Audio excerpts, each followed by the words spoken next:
বাড়িতে পনিরের যে কোনো রেসিপি করার কথা বললেই সবার প্রথমেই মনে পড়ে যায় আলু মটর পনির। সাধারণত এই রেসিপিটি খেতে খুবই ভালো লাগে। আজকে আমি পেঁয়াজ রসুন ছাড়া সম্পূর্ণ নিরামিষভাবে এই পনিরের রেসিপি বানাবো। কম তেল মশলায় কিভাবে হেলদি ও টেস্টি এই রেসিপিটি বানানো যায় তা জানতে ভিডিওটি সম্পূর্ণ দেখুন এবং চ্যানেলে নতুন হলে চ্যানেলটিকে সাবস্ক্রাইব করে পাশে থাকুন।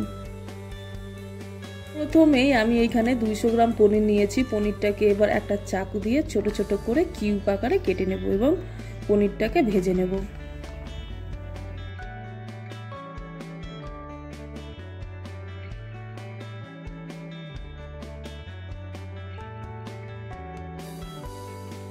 এবারে একটা কড়াইয়ে প্রথমেই সর্ষের তেল দিয়ে তেলটাকে ভালো করে গরম করে নেব এবং পনিরের টুকরোগুলি দিয়ে ভেজে নেব।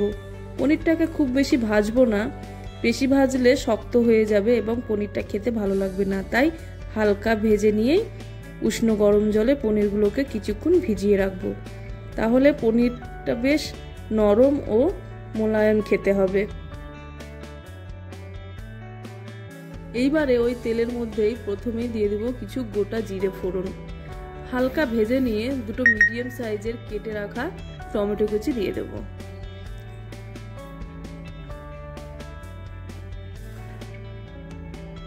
এবং সামান্য লবণ দিয়ে দেব যাতে টমেটোটা নরম হয়ে যায়।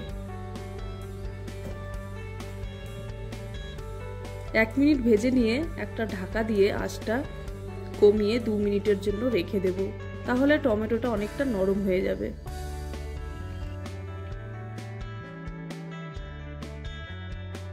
এইবারে টমেটোটা একটু ম্যাশ করে নেব হাতা দিয়ে এবং আদা বাটা ও কয়েকটা কাঁচা লঙ্কা দিয়ে দেব এবং কিছুক্ষণ চালিয়ে নেব যাতে আদার কাঁচা গন্ধটা চলে যায়। এইবারে এইখানে আমি কিছু গুঁড়ো মশলা অ্যাড করব। প্রথমে দিয়ে দেব ধনে গুঁড়ো 1 চামচ, জিরে গুঁড়ো 1 চামচ, হলুদ গুঁড়ো ও 1 চামচ লঙ্কা গুঁড়ো, কালারের জন্য 1 চামচ কাশ্মীরি লঙ্কার গুঁড়ো। সবগুলো মশলা হালকা ভেজে নেব। এইবারে মশলাটা কিছুক্ষণ চালিয়ে নেব এবং সামান্য জল দিয়ে দেবো যাতে মশলাটা কড়াইয়ের তলায় লেগে না যায় এবং ঢাকা দিয়ে কয়েক মিনিটের জন্য রেখে দেব।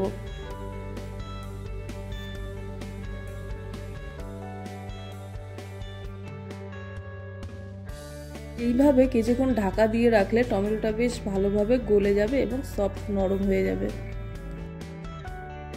এইবারে দিয়ে দেব আগে থেকে পেস্ট করে রাখা কাজু ও পোস্ত।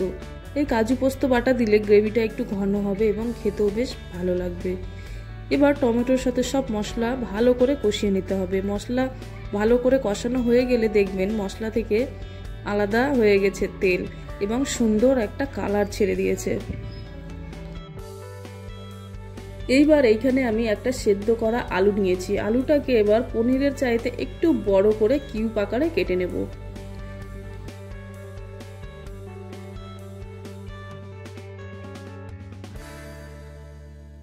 এইবারে আগে থেকে সিদ্ধ করে রাখা এবং কেটে রাখা আলু দিয়ে দেব এবং কড়াইশুঁটি দিয়ে মশলার সাথে ভালো করে কিছুক্ষণ কষিয়ে নেব। এইখানে আমি আলুটা আগে থেকে সেদ্ধ করে নিয়েছিলাম, কারণ আলুটা আগে থেকে সিদ্ধ করে নিয়ে রাখলে তাহলে রান্নাটা করতে বেশি সময় লাগে না, তাড়াতাড়ি হয়ে যায়। আপনারা চাইলেও এইভাবে সিদ্ধ করে করতে পারেন। এইখানে আমি সামান্য জল দিয়ে দেব কারণ মশলাটা যাতে লেগে না যায় নিচে। এইখানে আমি একটা ঢাকা দিয়ে দেব 2 মিনিটের জন্য, তাহলে মটরশুঁটিটা ভালোভাবে সেদ্ধ হয়ে যাবে এবং চালিয়ে নেব ভালো করে সবকিছু মিশিয়ে নিয়ে। এইবারে আমি আগে থেকে ভেজে রাখা পনিরগুলো দিয়ে দেব এবং 2 থেকে 3 মিনিট ভালো করে কষিয়ে নেব। এইবারে স্বাদ অনুযায়ী লবণ দিয়ে দেব এবং 2 থেকে 3 মিনিট ভালোভাবে কষিয়ে নেব।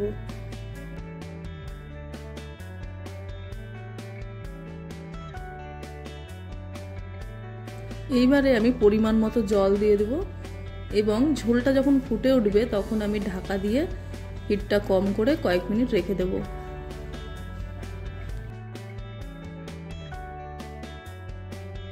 ঝোলটা আমি এইখানে বেশি কমাবো না, কারণ যখন ঠান্ডা হবে তখন আরো ঘন হয়ে যাবে। সবশেষে আমি গরম মশলা গুঁড়ো দিয়ে নামিয়ে নেব।